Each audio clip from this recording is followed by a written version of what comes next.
काम न काज को 2/3 को शक्तिशाली सरकार जनतालाई पीडा पुर्याउनलाई जनताले भोट दिएको हो। कुर्सी बचाउने, कुर्सी पाउने, अनि पार्टी तोड्ने, फोड्ने, चोड्ने, भ्रष्टाचार कुरा पनि उठाउँदैन। औषधि किन्नेमा अहिले अवस्थामा के अरे महामारीको बेलामा पनि भ्रष्टाचार रे। 2/3 को सरकार 2 कौडीको छैन, 2 कौडीको काम गरेन। के भन्ने? दिन पनि के सक्छ? गुन्डा लगाएर अपहरण गर्छ, अनि विपक्षीलाई तह लगाउने रे। कुन बेला कसलाई मुद्दा लगाएर भित्र हाल्दिन्छ ठेकानै छैन फेरि।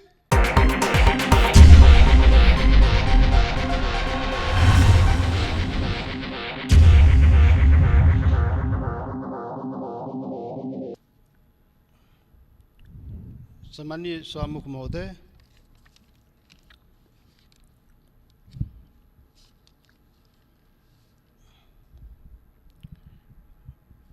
कोरोना महामारी विश्वव्यापी रूपमा फैलिएको अवस्थामा हाम्रो देश पनि त्यो संक्रमण, त्यो महामारीबाट अछुतो छैन। यो परिस्थितिमा आज को बैठक संवैधानिक बाध्यता कई कारणले भए पनि बोलाइएको हो र त्यो यो परिस्थितिमा यो बैठकको व्यापक रूपमा जनताको हितमा, महामारीको विरुद्धमा जुन हामीले काम गर्नुपर्ने हो यसको सदुपयोग हामी गर्छौं।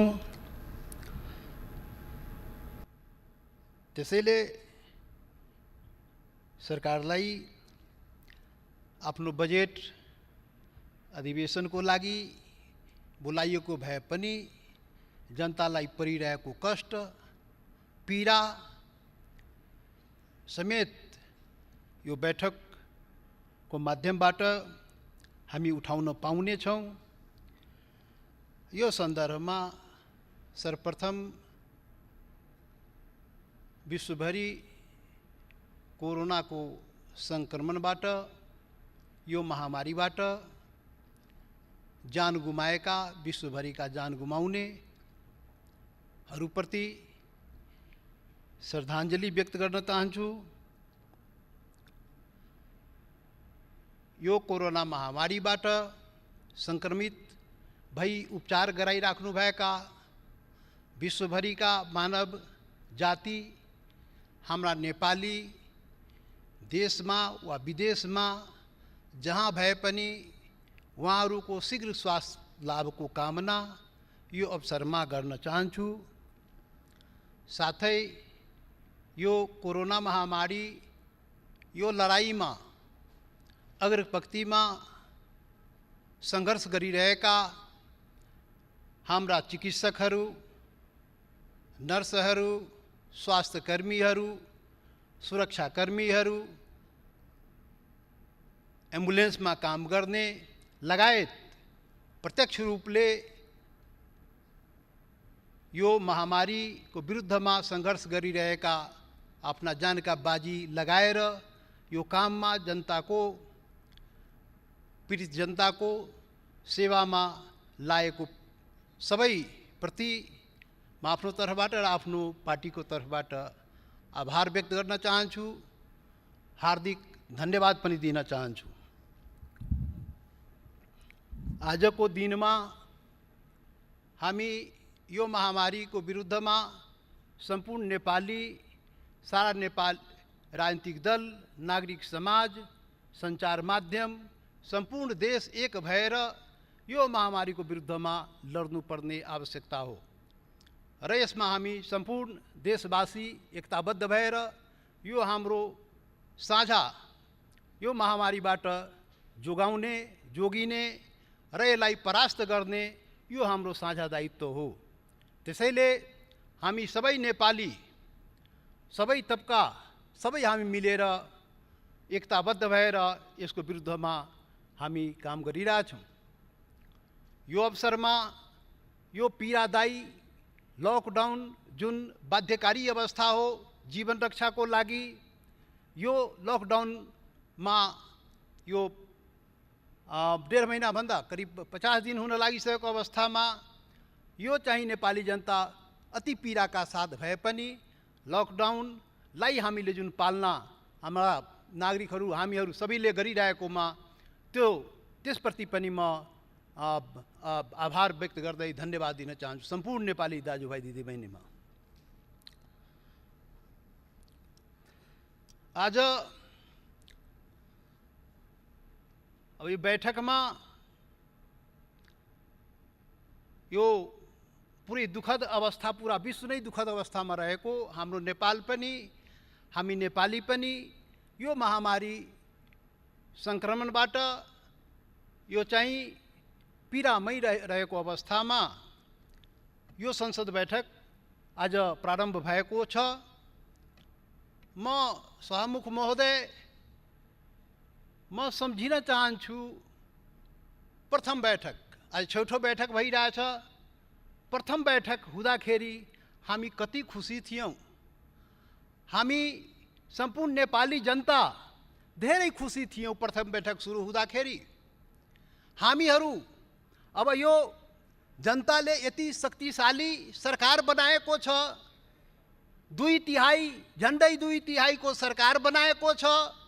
अब त हामी नेपालीको खुसियाली होला, अब त सुशासन पाइएला, अब त नेपालको समृद्धि होला, अब त संविधानले पनि पूर्णता पाउला, अब पहिचानवादीले पनि अधिकार पाउला। हिमाल पहाड तराई मधेसका जनताले जुन आफ्नो हक र पहिचानको लागि सङ्घर्ष गरिरहेको छ, अब यो शक्तिशाली सरकार बनेको छ, अब त पक्का पाउला। त्यसैले हामीले सहयोग समर्थन पनि गरेकै हो। सभामुख महोदय, आज छैठौँ बैठक हुँदाखेरि यो महामारीबाट सारा दुनिया र नेपाल र नेपाली समेत पीडित हुँदाखेरि आज प्रश्न उठेको छ। आज प्रश्न उठाउन मन लागेको छ सभामुख महोदय, नेपाली जनताले के पाए? आज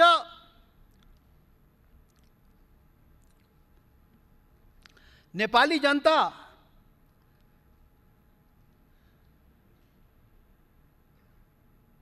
यो शक्तिशाली सरकारबाट के पाए? यो एउटा मात्रै यो प्रश्न उठाउन मन लागेको छ।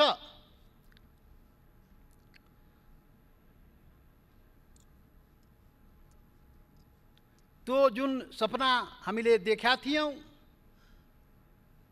सुशासन पायौँ, के समृद्धि पायौँ, के सबैको लागि संविधान बन्यो, के संविधानले पूर्णता पायो, के हामी पहिचान पायौँ, के हामी खोसिएका अधिकार फिर्ता पायौँ, यो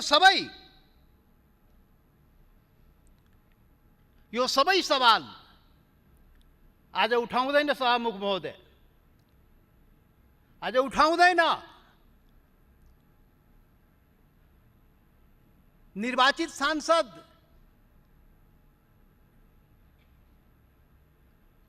लाई किन रिहाई भएन? उठाउँदैन। रेशम चौधरी किन रिहाई भएन? उठाउँदैन।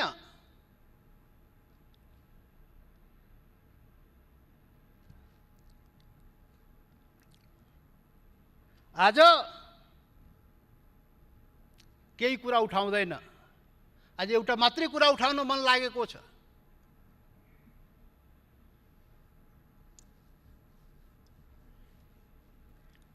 एउटा मात्रै प्रश्न हो, एउटा मात्रै माग हो। आज सभामुख महोदय, तपाईको मार्फत यो सरकारलाई एउटा मात्रै आज माग गर्न आएको हो। आज केही पनि उठाउनेवाला छैन। एउटा मात्रै सवाल हो, नेपाली नागरिकको जीवन रक्षा गरिदेऊ, नेपाली नागरिकलाई बचाऊ। सरकार, नेपाली जनता सङ्कटमा छ, उसको जीवन रक्षा गर, कोरोना सङ्क्रमणबाट नेपालीको रक्षा गर। यो एउटा मात्रै आज म उठाउन खोजेको। आज बाँकी सवालहरू आज म उठाउँदैन सभामुख महोदय। सभामुख महोदय, अब यो काम सरकारले कति इमान्दारी साथ गरिरहेको छ आज अलिकति भन्न मन लागेको छ सभामुख महोदय। अब जनताको जीवन कता रक्षा होला, कता उसले राहत पाउला, उपचार पाउला, यहाँ त मानवता विरुद्धको अपराध समेत सरकारले गरिहाले सभामुख महोदय। जनता त्राही माम, उता पद पाऊ पद बचाऊ, त्यसको लागि अध्यादेश ल्याऊ, रातारात पार्टी विभाजन गर। यो के हो? यो महामारीको बेलामा जनता जोगाउनु पर्ने, जनता बचाउनु पर्ने, सारा ऊर्जा त्यसमा लाउनु पर्नेमा सरकार के गरिरहेको छ? के हो यो? सभामुख महोदय, यो रातारात जुन आयो अध्यादेश, दुईवटा अध्यादेश के को लागि आयो? लोकतन्त्रलाई बलियो पार्न आएको हो, देशमा स्थिरताको लागि आएको हो, पार्टी पद्धतिलाई बलियो पार्न आएको हो, के गर्न आएको? पार्टी फुटाउने रे? के हो यो? लोकतन्त्रलाई कमजोर गर्ने रे? जनता महामारीबाट मरिरहेको छ, पीडित छ, खान पाएको छैन, उपचार पाएको छैन, स्वास्थ्य कर्मीले सुरक्षा स्वास्थ्य सामग्री पाएको छैन, र यहाँ त अर्कै धन्दा पो भइरहेछ त। सरकारले अर्को पो धन्दामा लागेको छ सभामुख महोदय। अनि पार्टी फोड्ने, सांसद चोर्ने, यही हो यो धन्दामा? जनताको चाहिँ पीडा कम हुन्छ? अपहरण गर्ने, सांसद अपहरण गर्ने, गराउने, के हो यो? अनि अपहरणकारी के हो यो कारवाही गरिदेऊ भनेर जाँदाखेरि निवेदन नलिने, सूचना नलिने, जाहेरी नलिने, जहाँ जानु छ त्यहाँ जाने भने सुरक्षा निकायबाट जवाब पाउने। अनि यो हुकुमी शासन कानुनमा त थियो लिने, तर लिएन, हुकुम आएको होला नि कतैबाट। यो के हो यो? यही धन्दा यो बेलामा गर्ने सरकारहरूको काम पाएन, यही धन्दा गर्ने हो। यो धन्दामा सरकार चाहिँ लाग्यो सभामुख महोदय। कुर्सी जोगाऊ, कुर्सी पाऊ, यही धन्दामा लाग्यो। कुर्सी जोगाउने, कसरी कुर्सी पाउने? जनतासँग सरोकार नराख्ने, जनताको जीवनसँग सरोकार नराख्ने सरकार के को लागि हुन्छ? यस्तै बेला मौकामा, यस्तै सङ्कट परेको बेलामा जनताले चाहिँ सरकारबाट रक्षा सुरक्षा खोजेको हुन्छ, राहत खोजेको हुन्छ। अनि त्यो सङ्कटको बेला पनि सरकार चाहिँ काम नलागेपछि अनि के मतलब? काम नकाजको 2/3 शक्तिशाली सरकार जनतालाई पीडा पुर्याउनलाई जनताले भोट दिएको हो। जनतालाई पीडा पुर्याउन जनताले भोट दिएको होइन। यो कुरा किन बुझिरहेको छैन सरकार? त्यसैले सभामुख महोदय, फुटाउन त हाम्रो पार्टी पनि फुटाउने रे, हाम्रो मित्र समाजवादी पार्टी पनि फुटाउने रे, अनि फुटाएर आफ्नोमा मिलाउने रे, अनि कुर्सी जोगाउने रे। के हो यो?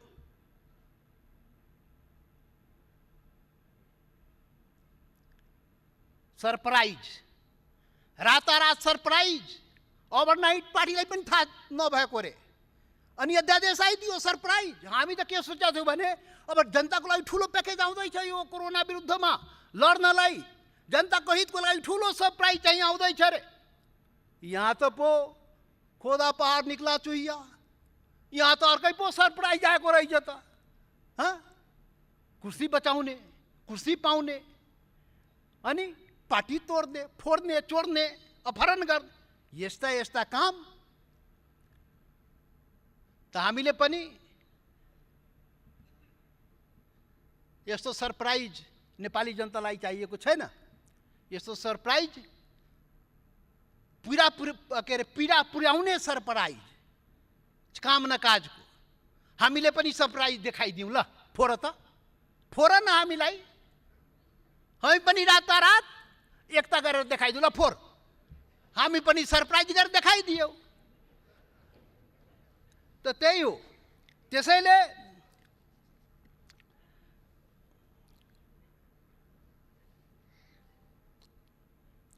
आजको दिनमा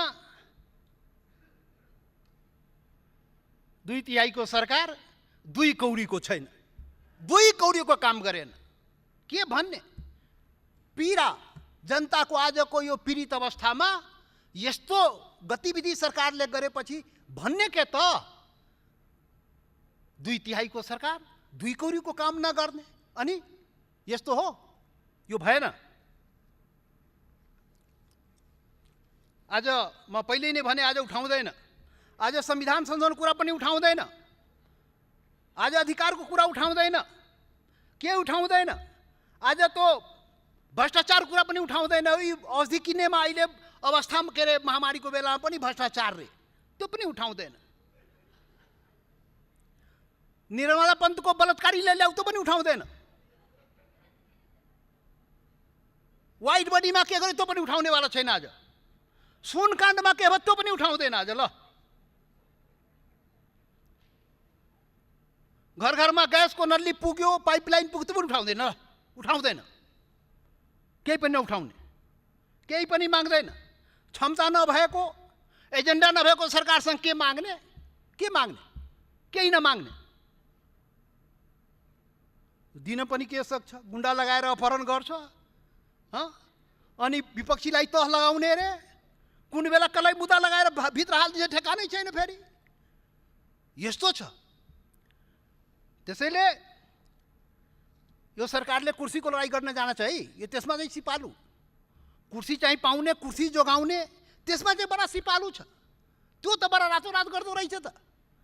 यस्तो यस्तो काम चाहिँ अब यो सरकारलाई हामीले विपक्षीले लोकतन्त्र मान्ने हट भनेर हामीले भन्नै सक्दैन। त्यो त पार्टी जानुन्, उहाँको पार्टी जानुन्, हामीलाई सरकारको हामीले गर्न सक्ने काम होइन त्यो। तर हामी चाहिँ यो रोस्टमको प्रयोग त गर्न सक्छौँ। लकडाउन भएकोले सडकमा त बोल्न पाइएन, तर यहाँ त बोल्न पाइन्छ नि त। के गर्यो सरकारले भन्न सक्ने अवस्था हो। त्यसैले आज एउटा मात्रै कुरा उठाउने, केही पनि न कुरा उठाउने, एउटा मात्रै कुरा उठाउने, त फेरि म सरकार सभामुख महोदय, सरकारको कानमा पुगोस्, जनता जोगाइदेऊ, जनता बचाइदेऊ, यो महामारीबाट जनतालाई राहत देऊ। त्यो गरिब निमुखा जो रोजगारी गरेपछि खान पाउने हो, त्यसले खान पायो कि पाएन, उसको बालबच्चा ध्यान गयो, आदेश फरमान जारी हुन्छ, त्यो काम भयो कि भएन। गाउँमा हिमाल पहाड तराई मधेसमा काम भयो भएन, भयो त अनुगमन, भयो सोधखोज, फुर्सदै छैन, कहाँ हुन्छ। त्यो सुरक्षाकर्मीले, त्यो देशभरिको के भन्छ यो स्वास्थ्यकर्मीले त्यो त्यो सामग्री पाएन, त्यो जाँच। अब हेर्नुहोस् न, अब यो के भन्छ भने यो सङ्क्रमणबाट अहिले हाम्रो के अरे सत्तापक्षका नेताजी यहाँ भन्नुभयो, सभामुख महोदय, अब यति मात्रै न हो 100 कि कति रे 101 न हो सङ्क्रमित।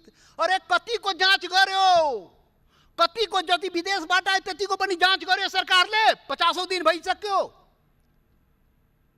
अनि छैन। यो त व्यापक रूपमा जाँच हुनुपर्ने होइन र, अनि व्यापक रूपमा जाँच भए पो पत्ता लाग्छ त कति हो होइन।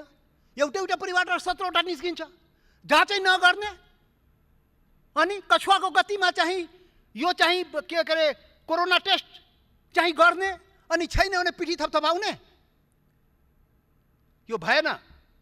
यो गतिविधि, यो धन्दा ठिक भएन। व्यापक रूपमा परीक्षण हुनु पर्यो, अनि त्यसबाट पो थाहा हुन्छ त।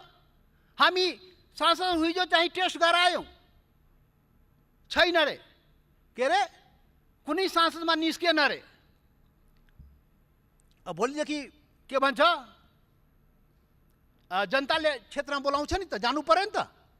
अनि जनताको तपाईँ जाँचै नगरिदिने, अनि त्यो सांसद त्यो गाउँमा क्षेत्रमा घुम्दाखेरि कोरोना बाँट्ने, किनभने हाम्रा कुन सङ्क्रमित त थाहै छैन भनेपछि यो जाँच नगरिकन त हुँदैन नि, जाँच त गर्नु पर्यो नि। त्यसैले सरकारले गर्नुपर्ने काम गरिरहेको छैन। अनि यो अवस्थामा सरकारसँग मेरो आग्रह हो, यो चाहिँ सरकारले गरिदिनु पर्यो।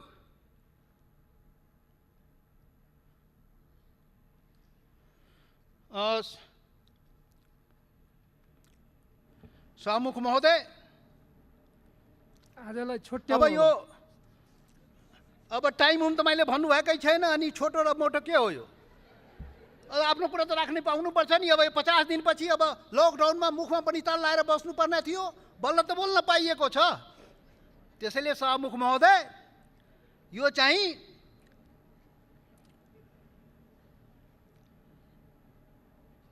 हामी एक भयौँ।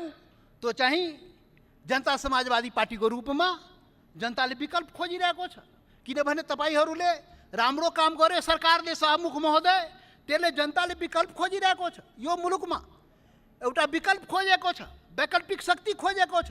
त्यो शक्ति निर्माण प्रक्रियामा हामी लागेका छौँ। त्यो शक्ति चाहिँ त्यो वैकल्पिक लोकतान्त्रिक शक्ति, एउटा पहिचानवादी, अधिकारवादी, सुशासन र समृद्धि चाहने जनताको जमात यहाँ विकल्प खोजिरहेको छ। फायर्ड बुलेट फेरि फायर हुँदैन। जनताको 2/3 ल्यायो, केही न केही फायर्ड बुलेट, टायर रिटायर र रिजेक्टेड माल काम लाग्दैन। त्यसैले विकल्प चाहियो। विकल्प दिनलाई हामी अगाडि बढेका छौँ। यो मुलुक बहुराष्ट्रिय राज्यको स्थापना गर्नु छ, सामुदायिक समाजवाद, सामाजिक न्याय स्थापना गर्नु छ, संविधान सबैको लागि बनाउनु छ, हिमाल पहाड तराई मधेस सबै जनताको देश बनाउनु छ, मधेसी दलित जनजाति मुस्लिम थारू लगायत सबैको मुलुक, सबैको अधिकार त्यो गर्नु छ। त्यसैले त्यसको लागि जनतालाई विकल्प चाहिएको छ र त्यो विकल्प जनताले पाउँछ। हामी सांस्कृतिक यो नस्लीय राष्ट्रवादलाई पनि मेटाउनु छ, खोखला राष्ट्रवादलाई पनि मेटाउनु छ, एकल जातीय अहङ्कारवाद नस्लीय राष्ट्रवादलाई मेटाउनु छ र सम्पूर्ण नेपालीको डिग्निटीको, नेपालीको स्वाभिमानको चाहिँ रक्षा गर्नु छ, बहुदलीय बहुराष्ट्रिय राज्यको स्थापना गर्नु छ। यी कामहरूको लागि एउटा वैकल्पिक शक्ति निर्माणको लागि हामी अगाडि बढेका छौँ। सभामुख महोदय, यो अवसरमा धेरै त भन्नु भएन। अब अन्तमा म सभामुख महोदय, म एउटा कुरा के भन्न खोजेको भने, यो कोरोना भनेको मजाक होइन है, यो महामारी हो। यो चाहिँ छैन भनेर त्यो चाहिँ त्यति भनेर पुग्दैन। त्यो WHO के भनिरहेछ त सुन्नुहोस्, लुकाइएको त होइन, परीक्षण नगरेपछि त के हो। त्यसैले यो चाहिँ मजाक होइन, महामारी हो र यो चाहिँ यो जनतामाथि सङ्कट आउन सक्छ। त्यसैले जनतालाई जोगाउनु पर्छ। यो चाहिँ हाम्रो जस्तो देशमा महामारी व्यापक रूपमा फैल्यो भने के हुन्छ हेर्नुहोस्। शक्तिशाली देश अमेरिका के भयो, युरोपमा के भइरहेको छ। अनि हामी चाहिँ के भन्छ संवेदनहीन भएर यसरी काम गरेर हुँदैन। सभामुख महोदय, यो अवस्थामा मैले अघि नै भने मेरो एउटा मात्रै माग हो, यो महामारीबाट जनतालाई जोगाऊ। हाम्रा जनता विदेशमा छन्, रोजीरोटीको खोजीमा, कामको खोजीमा लाखौँ हाम्रा नेपाली बाहिर छ। यो सङ्कटमा उसको रोजगारी खोसिएको छ। अब ऊ रोजगारी खोसेपछि उसलाई कसरी बाँच्ने हो? ऊ चाहिँ आफ्नो देश फर्किन चाहन्छ। यो अवस्थामा सरकारले के गरिरहेको छ? सरकारले त्यो योजना बनाउनु परेन? आफ्नो मातृभूमि पनि आउन नपाउने, आफ्नो देश फर्किन नपाउने त्यो व्यवस्था कसले गर्छ? त्यसको लागि सरकार हो। त्यो सरकारले विलम्ब त्यो व्यवस्था मिलाउनु पर्छ। मिलाएर यहाँ कसरी राख्ने हो, कसरी क्वारेन्टाइन व्यवस्था गर्ने हो, कसरी के गर्ने हो त्यो गर्नुपर्छ। त्यो गरिब निमुखा म अघि पनि भने, त्यो चाहिँ दैनिक जालदारीको राहत पुगेन, त्यो राहत कसरी हुन्छ लगायतका कामहरू यो सरकारले गर्नुपर्छ। सारा हिसाब किताब त्यहाँ के भन्छ, यो ध्यान चाहिँ त्यहाँ जानुपर्छ। कहाँ जान्छ नेपाली जनता? कसलाई माग्ने? मोदीसँग माग्न जाने कि सिपिङसँग माग्न जाने कि त्यो चाहिँ के भन्छ ट्रम्पसँग माग्न जाने? हामी त केपी ओलीजीलाई नै भन्ने हो, हाम्रो प्रधानमन्त्रीलाई, हामीलाई जोगाऊ, जनतालाई बचाऊ। फेरि जनता सीमा क्षेत्रमा जनता बसिरहेको छ, आफ्नो मुलुकमा आउन चाहन्छ, कसरी ल्याउने हो? त्यो कसले गरिदिने हो? आफ्नै सरकारलाई नै भन्ने हो। त्यसैले आफ्नो सरकार चाहिँ कानमा तेल हालेर सुत्नु भएन, कुर्सीको लडाइँ मात्रै काम हो त्यो ठानिदिनु भएन। जनताको रक्षा, जनताको चाहिँ सरोकारका विषय, यो संवेदनशील विषय जनताको हो। सरकारले हाम्रो सोच दिनु पर्यो। हाम्रो अहिलेको अवस्थामा त के छ महोदय, हामी यही सरकारलाई भन्छ, चाहे सरकार लायक हो या नालायक हो, यही सरकारलाई भन्ने हो। र आजको दिनमा सभामुख महोदय, हामी नेपाली सबै के सोचिरहेको छ, जान बची तो लाख उपाय। हाम्रो जानको रक्षा हुनु पर्यो। जीव के अरे जानको रक्षा भयो भने हामी चाहिँ फेरि गरौँला। जीवन बाँच्यो भने फेरि नेपालीले आफ्नो गर्छ, श्रम गर्छ, जे गर्छ। त्यसैले सरकार चाहिँ त्यसतर्फ ध्यान चाहिँ दिनुपर्छ। अब सभामुखजीले चाहिँ के अरे छोट्याउने भन्नुभयो, अब छोट्याइदिन्छु, अब खत्मै गरिदिन्छु। अब मैले भने कुरा एउटा मात्रै हो, जति भने पनि कुरा उही हो। त्यसैले सरकारले चाहिँ यसमा ध्यान दिनु पर्यो। हामी त किसानले किसानी गर्न पाएन, त्यहाँ स्थानीय प्रशासनलाई निर्देशन दिनु पर्यो। कृषि काममा जो कुनै प्रकारको अवरोध हुनु भएन, उसले जुन कृषिको काम चाहिँ गर्न पाउनुपर्छ भनेर सरकारलाई आग्रह गर्न चाहन्छु। र यो पैसा सरकारसँग हामी त पटक भने सांसद विकासको पैसा पनि यसैमा लगाऊ। यो चाहिँ अहिले विकास होइन, जनतालाई बचाऊ। अहिले विकास चाहिए होइन, जनतालाई जोगाऊ। अनि यो बजेटको पनि सारा केन्द्रबिन्दु त्यही बन्नुपर्छ। योपालिको बजेटको यो कोरोनाको विरुद्धमा जनतालाई बचाउने, जनतालाई जोगाउने, राहत दिने र स्वास्थ्य के अरे उपचार र सुविधा कसरी पाउने, त्यसमा चाहिँ प्राथमिकता चाहिँ सरकारको जानुपर्छ। र यो बजेट पनि त्यसमै केन्द्रित हुनुपर्छ भने सरकारलाई आग्रह गर्दै अन्तमा फेरि पनि भन्छु, जनतालाई जोगाइदेऊ, एउटा मात्रै काम गरिदेऊ। यो सरकारलाई विनम्र आग्रह गर्दै बिदा चाहन्छु। धन्यवाद।